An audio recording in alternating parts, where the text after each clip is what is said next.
Hello and welcome to Open Dialogue. Meet me at the movies. Noel T. Manning II here with Sheila McCarthy. Really happy to have you as our guest today. Thanks for joining us. Oh, thank you so much. It's great to be here.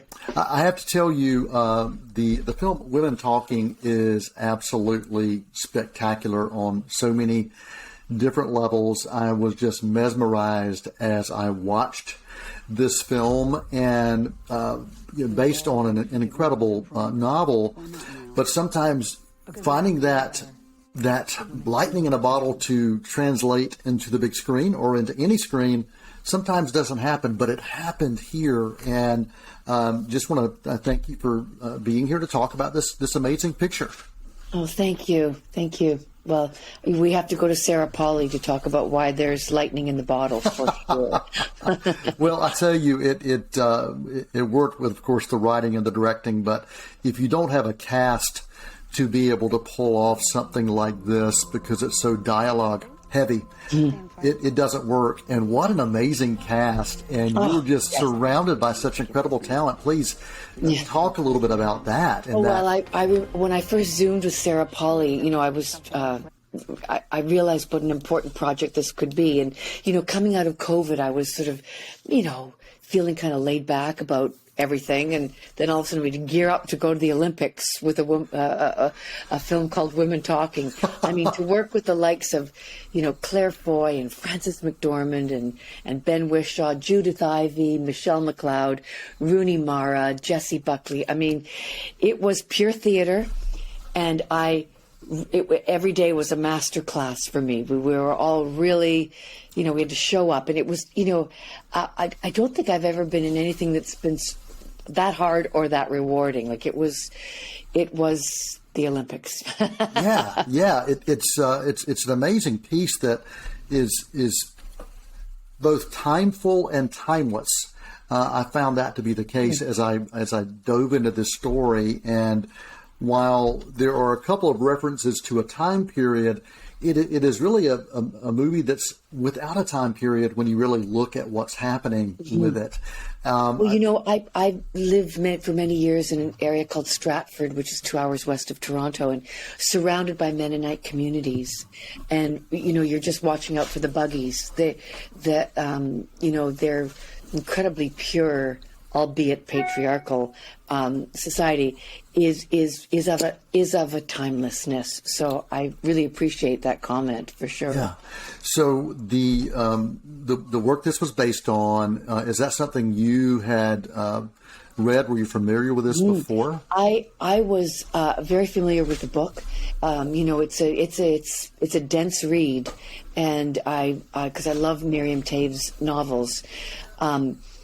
And then what I didn't realize was that she based, her original novel on a true story from, I think, around 2005 in Bolivia. And I was in Bolivia many years ago with Canadian Feed the Children, and I remember seeing Mennonite communities in and around the airport selling their vegetables and breads, and these very, very pale, ghost-like people set against the Bolivian culture, which is so colorful. And I remember very profoundly seeing them there, and then hearing and doing research about what really did happen in the colony in Bolivia. It was just harrowing, really. I just found this film, from the opening frame until that final frame, it really did just draw me in, and I felt like every scene had purpose, and you can't say that about every film. You want to be able to say that about every film, but for me, every scene had purpose, every character had meaning, and I love how we as an audience were able to get to know a little bit about each character and even the backstories with many of these characters. And as they were deliberating and trying to come up with a decision that was best for them collectively, that's a difficult thing to be able to do and to do well. And I'd love for you to speak about that too, because each character was so rich. Well, I think that, this movie requires a fair amount of patience because in this fast world that we're in right now, just to put down your phones and, stop scrolling, to actually sit and listen to an entire conversation that is, these are women of faith and patience and pacifism, and even though the ticking clock is, we have 48 hours to make a decision for our lives, really, right. After being raped and drugged, that they take their sweet time, and the audience is required to sit patiently and take their sweet time listening. And it is really a testament to Sarah and to the editor, and to just when maybe there's a lot of conversation, she cuts away to children in the field, or she cuts away the musical score, the boys' faces, the story, the sort of aftermath of each of the rape scenes, which you don't need to see graphically to understand what has gone on.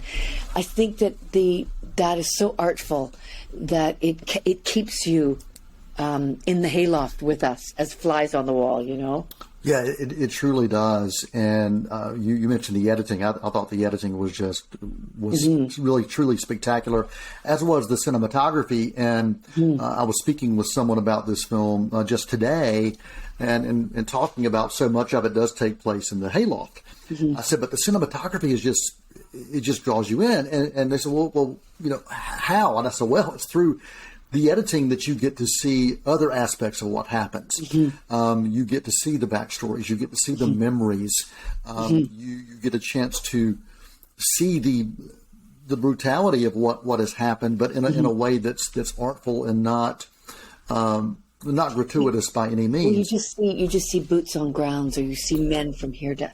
You don't see, and then you see the boys at the beginning of their lives when they're blank slates, and as the story unfolds, you realize that all the secret weapons that each character can bring to the table. Because I really think that we all have, Greta's the character I play, her secret weapon is listening and taking her sweet time and using maybe just a little bit of humor to further her cause along, which, again, in a very serious movie like this, I think comes as a welcome relief, doesn't it? I mean, it's that fine line between funny and not so funny. Yeah. That can be incredibly moving too, So, you have to know, too, that we were doing 11-page scenes 120 times. The camera was rolling around the room for each of our close-ups. So there was, the editor had such a plethora of listening close-ups and not listening, talking and anger and quiet and funny, and, a lot to choose from. I said to Sarah at one point, good luck editing this movie. Are you sure it's not a TV series, like a 6-part TV series? I think that's how it started. Well, I could easily see this, and I may have missed it, but I could easily see this being a stage play.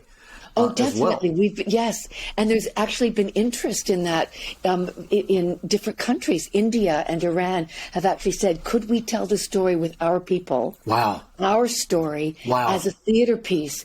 Or would you be willing, all of us, the cast, do a reading as a benefit? Wouldn't that be a great idea? Oh, it truly would. I know. I know, and a lot of us are from theater backgrounds, so that came in handy as we were doing 11-page scenes, in the long run. But you never know. Like I think that's that'd be an incredible thing to be part of. Well, it truly would, and as film has audiences that it can reach on a different level, stage. As you know, stage has a way of reaching different types of audiences. And then when you are able to expand that across cultures and countries, that would be incredible. I would be all in for that. I know. Dee Dee Gardner, who's, at the helm of getting this film made with Frances McDormand and Sarah, don't put it past her. I think I could see the wheels turning when someone mentioned that.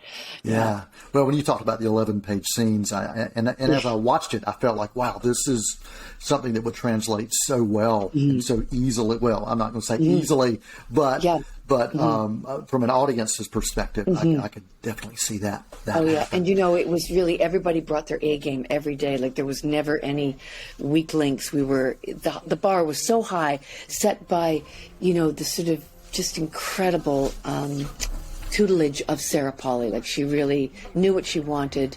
She handpicked us. She said, a lot of people wanted to be in that hayloft, but it had to be the right combination. Right. So I feel very lucky. Oh yeah, you mentioned that cast again, and the Hayloft cast, and I'm sure you probably had a core name for that group as well. We just said the tomatoes are talking. Well, I tell you, an interesting thing to me about character is when you have a core group or the tomatoes talking. Each character, while they each went through some type of brutality of their own, the way that they experienced it and the way that they reacted to it was different, and you could see that, and that definitely goes to the writing, but it also goes to the acting interpretation of that writing as well. How much direction did each of you receive, or was it truly up to you to interpret those characters? Well, we had a luxurious 2-week rehearsal period, which is unheard of on film. So we had a first week in our Zoom boxes, where I was just sort of fangirling most of the time. But that, because of the restrictions of Zoom, it then allowed us lots of time to talk about the movie, because the script was pretty much in stone. So there was much discussion about how would it hold, how would it keep people's attentions, and then the subject matter and the deep dives that all of us had to take. And then the second week, we were on our feet doing the choreography in the hayloft. But that allowed a wonderful amount of time. Plus, we were together all day, every day for months, which is very rare in a film experience. Right. It was that. And plus, we were all sequestered in one big room off the set, done quite purposely because of COVID, but also it kept us corralled. Right. And so that was wonderful. I think that was Frances McDormand's idea, to keep us all together all the time. But, for me, it was the generations of women in the hayloft, too. It was taking care of the young ones. Yes. It was being one of the elders. It was my brutality of losing my teeth, but it was also coming to terms with my 2 daughters' experiences. And there's a wonderful line in the movie that the boys aren't the only ones who have the learned behavior. We have too, and we have enabled it. And how do we change that? How do we change our thinking? How do we apologize for what has been done? And so, it was just incredibly delicious, hard topics to wade through. But you had to think about these women talking about these subjects for the very first time in their lives. Yeah. Like, we're still conscious now and everyone's self-actualized, but those women were not. So that was it was a challenge, but it was also a beautiful way in, Yeah, to me, that was incredibly courageous for these women on multiple levels. One, to even talk about the things they were talking about. That in itself was courageous. And then to be willing to choose to either act or not act on what the decisions were. And another courageous act. And then once the decision was made, okay. And also to change minds. In the States and political climates, it's pretty hard to change people's minds. It's one of those things. You are dyed in the wool with your beliefs a lot of the time, and we're faced with that every day. And in Canada and in the state, we are here too. And minds are changed in this movie. And I because of the convincing and the listening and the patience and our faith and the greater good of what is going to be best for the women in the colony and the people in the colony. And that is a beautiful. It was a beautiful thing to watch. people's minds being actually changed. Yeah, yeah, and that translates beyond the characters to the audience as well. Yeah. It is a film that, and a story that is one that stays with you. It stays with you, and it keeps gnawing at you in a good way, because it makes you think. It makes you ask questions. It makes you wonder. If I were in that situation and I was this character or one of these characters, how would I react? What choice would I make? Yeah, yeah. And since the movie's been playing at all these film festivals, but we've been getting so many incredible responses and feedback, and overwhelming reaction to the film, and people having conversations after, and they're going home and talking about it. Families are arguing about it, and it's that is the greatest, end result of this film, that it stays with them and that they are talking about it. This is truly one of those films that you could pair up with some type of community dialogue afterwards.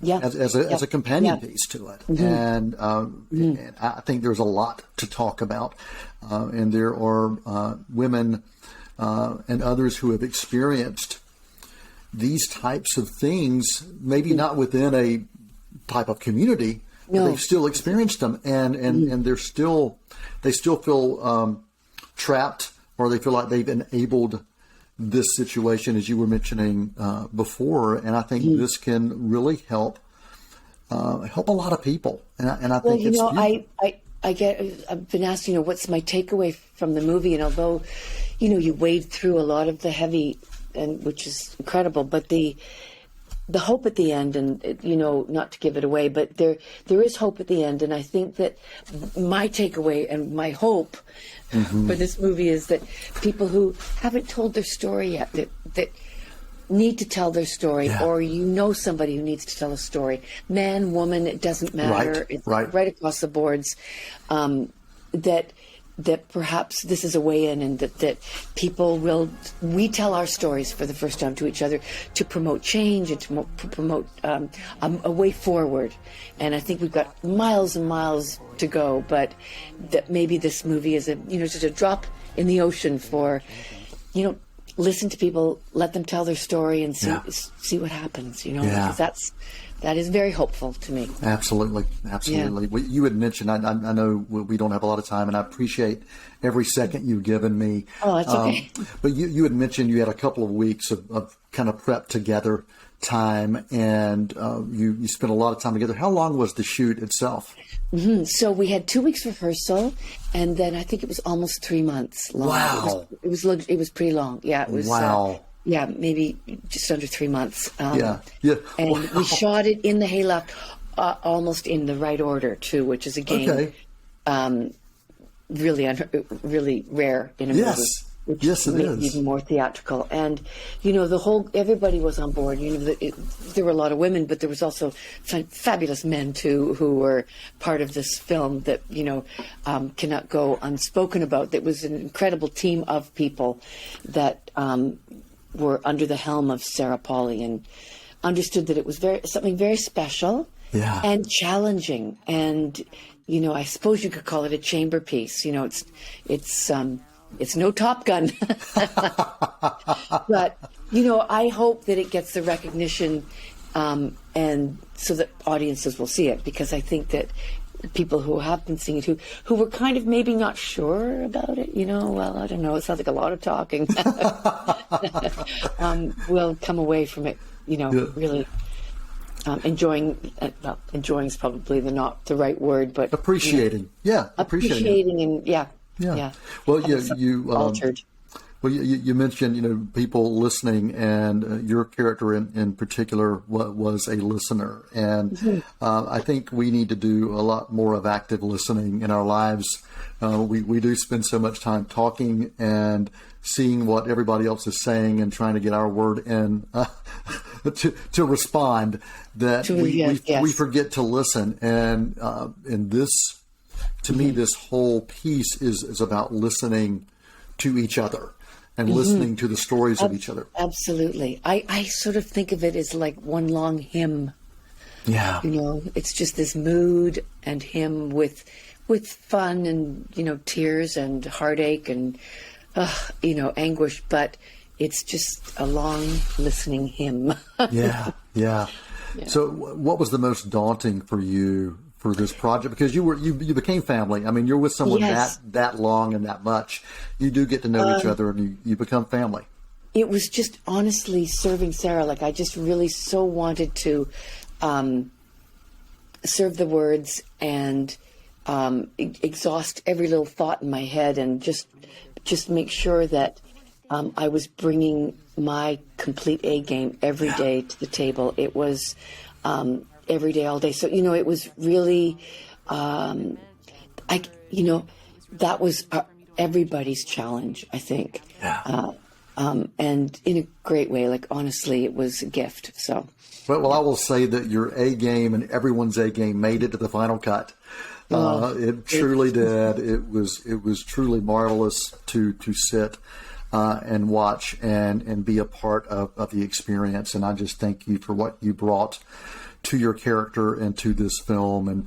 And I would love to just give you a chance to make any final comments that you want to share about Women Talking. Well, I think we must talk about Ruth and Cheryl, my dear horses. You know, that, well, you know, honestly, that Greta has two beloved horses, Ruth and Cheryl, and when things are kind of going south in the hayloft and nobody will agree on anything, she decides to tell her tales of her horses to make her point about seeing down the road and not necessarily right in front of your nose. And although there's much eye rolling when she starts to tell her stories, I think they work. Yeah. And it's so I really did enjoy exploring that whole just that whole world with Greta. And I also loved the day when I got to roll around on the floor with the baby, who is actually my great nephew in real life. And honestly, that was such a sweet day and such an innocent day, and he was so good. And Sarah kept saying, you know, it's okay if he cries. Like, mind some tears and, you know, real. But he was just jolly all day long, and it was just heavenly because it was a break from the talking. It was. I remember that being an incredible day. Wow. Mm-hmm. Well, thank you, and I really appreciate your time. And this has been thank you. So wonderful. I really enjoyed chatting with you. I truly have. Thank you so much. Me too. It was really great. Thank you so much, because this means more people will see the movie. Yeah. Well, thank you. The film is Women Talking, and you can find it in theaters, wide release on December 23rd. That's right. Sheila McCarthy, thank you so much. And if anybody wanted to follow your work, what's the best way they could do that? I'm on Instagram, Sheila McCarthy, and wonderful. And watch Umbrella Academy. Yes. And I've got to say, I'm a big fan of Umbrella Academy as well. So I'm still looking for that diner, because I haven't found it. No, still looking for it. Listen, I hate to tell you, it's now a condo, so that diner is left to the imagination. And the first season of Umbrella Academy, it's gone. Oh dear. Well, thanks for spending time with us right here on Meet Me at the Movies Open Dialogue. I'm Noel T. Manning II, and Sheila McCarthy has been our guest. Until next time, that is a wrap.